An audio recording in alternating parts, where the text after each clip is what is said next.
अस्सलाम वालेकुम या साहिबुल असर व ज़मान वाफिज़ान मुर्शद अब्द हद बिस्मिल्लाहिर्रहमानिर्रहीम।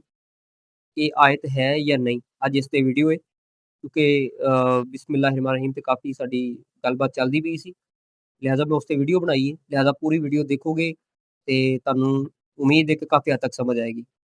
वैसे तो अखयार ने बिस्मिल्लाहिर्रहमानिर्रहीम नू हर सूरत की पहली आयत तस्लीम नहीं किया कि हर सूरत तो पहले बिस्मिल्लाहिर्रहमानिर्रहीम आए थे, उन्होंने नहीं तस्लीम किया।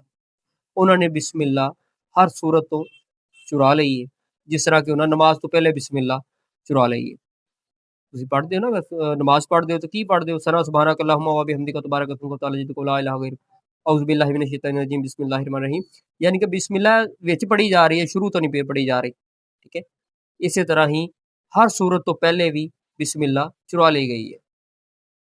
हुण ਇਹ आई किथे कुरान पाक दे विच सूरत नमल दे विच, ठीक है, आयत नंबर, हाँ जी, इहदे विच सूरत नमल दे विच बिस्मिल्लाहिर्रहमानिर्रहीम कुरान पाक दी आयत है। ते वैसे भी मौला मुहम्मद बाकर सल्लल्लाहु अलैहि वसल्लम फरमांदे ने, इह किताब दा हवाला भी है कि लोगों ने किताबे खुदा दी सब तो मुअज़्ज़ज़ आयत चुरा ली है, सब तो मुअज़्ज़ज़ आयत चुरा ली है, यानी कि बिस्मिल्लाह।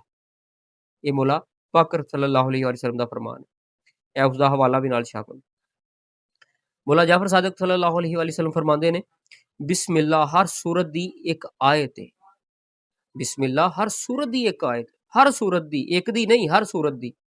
अगो मौला अली सल्लल्लाहु अलैहि वसल्लम फरमांदे ने कि बिस्मिल्लाह कुरान दा हिस्सा है ते हर सूरत दी इब्तदा है। कुरान पाक दा हिस्सा है ते हर सूरत दी इब्तदा है, एक दी नहीं, हर सूरत दी इब्तदा है। अगो मौला रज़ा सल्लल्लाहु अलैहि वसल्लम फरमांदे ने कि जिन्हें बिस्मिल्लाह नू छड़ दिता, इन्हें कुरान दी एक आयत नू छड़ दिता। जी, जिसने भी बिस्मिल्लाह नू छड़ दिता, उन्हें कुरान पाक दी एक आयत नू छड़ दिता। फर्ज करो तुसी कोई भी सूरत पढ़न लगे हो, अगर तुसी एक बारी बिस्मिल्लाहिर्रहमानिर्रहीम पढ़ लिया ना, ते दूसरी बारी फिर वही सूरत दोबारा रिपीट करन लगे तो तुसी बिस्मिल्लाह नहीं पढ़ी, तो तुसी फिर एक आयत छड़ दिती। या तुसी शुरुआत दे उत्ते बिस्मिल्लाहिर्रहमानिर्रहीम नहीं पढ़ी ते वो तुसी छड़ दिती। यह उसदा हवाला भी है। मौला अली फिर फरमांदे ने कि सूरत अल-हम्द 7 आयात ते मुश्तमिल है। सूरत अल्हम्दुलिल्लाहि रब्बिल आलमीन जिहड़ी सूरत है ना, सूरत फातिहा, ये 7 आयात उत्ते मुश्तमिल है। ठीक है, जिन्हां विचों बिस्मिल्लाह पहली है, पहली ही आयत ही बिस्मिल्लाहिर्रहमानिर्रहीम है। अज लोग हर सूरत तो पहले बिस्मिल्लाह पढ़ते ने, ये नहीं कि नहीं पढ़ते, पढ़ते जरूर ने, पर आयत समझ के नहीं पढ़ते, बल्कि सवाब ते बरकत के तौर पर पढ़ते ने, बतौरे आयत नहीं पढ़ते। ये समझ के नहीं पढ़ते आयत है, यानी कि हर सूरत तो पहले आयत, ये समझ के नहीं पढ़ते, वो तो वैसे बिस्मिल्लाह दे बरकत के तौर पर, सवाब के तौर पर पढ़ते हैं। ठीक है, गल करन दा मकसद मेरा यो ही सी कि बिस्मिल्लाहिर्रहमानिर्रहीम, जिस तरह कि मैं पूरा उस जिहड़ी तुहानू स्क्रीनशॉट सेंड किया है, इस्लाम 360 ऐप है, यह सूरत फातिहा है।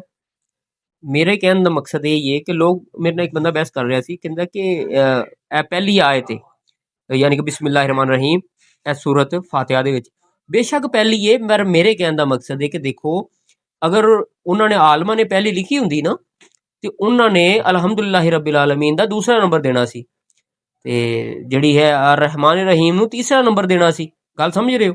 हुण मैं जिस तरह के अगली आयत ले लो, सूरत बकरा है, ते इहदे विच तुसीं देखना कि बिस्मिल्लाहिर्रहमानिर्रहीम 286 आयतां ने ना, तो 286 दे विच बिस्मिल्लाहिर्रहमानिर्रहीम नू ऐड नहीं किया गया, अलिफ लाम मीम नू पहली आयत करार दिता गया।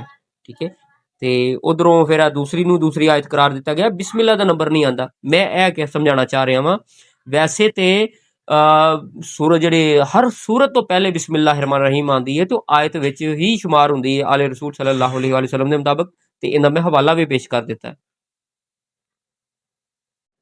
कि लोगों ने दीन आले मुहम्मद सल्लल्लाहु अलैहि वसल्लम को क्यों नहीं लिया, ते क्यों इन्हां नूं शहीद किया गया। एडियां खतरनाक गल्लां कि जिन्हां दा सानूं पता ही नहीं सी। अज ये गल्लां नूं तुसीं आलमां नूं सुणाओ तो तुहानूं काफिर करार देणगे।